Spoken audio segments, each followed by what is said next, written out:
अनि त साथी हो तपाईँहरूले यो के चिज चाहिँ रहेछ भन्नुहुँदै होला।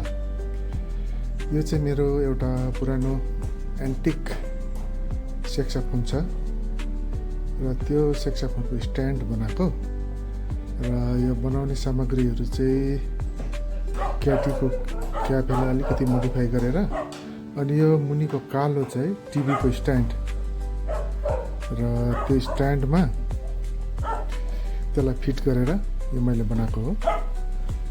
र तपाईँले भन्नुहुन्छ होला त्यो एन्टिक सेक्साफोन चाहिँ कहाँ छ भनेर। यो सेक्साफोन चाहिँ तपाईँले यहाँ देख्नुहुन्छ। यो साह्रै पुरानो हो, यो अहिले बज्ने कन्डिसनमा छैन र पनि मैले कतिपय कारिगरहरूलाई बोलाएको छु। यसको माउथपिसहरू र अन्य के चाहिँ अब यसमा कमी बेसी छ त्यसको लागि गरिदेऊ न भनेको छु, आउँछु त भनेको छ। र हेरौँ, र यसलाई स्ट्यान्डमा लगाउँदा चाहिँ तपाईँको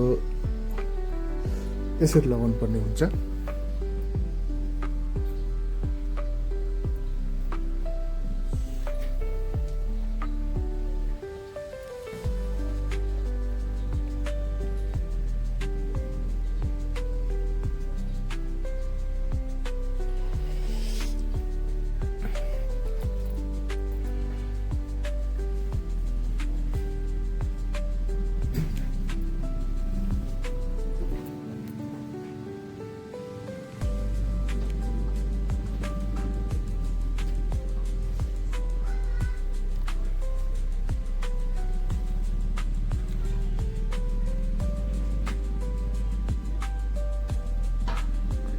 र मित्र कस्तो चाहिँ लाग्यो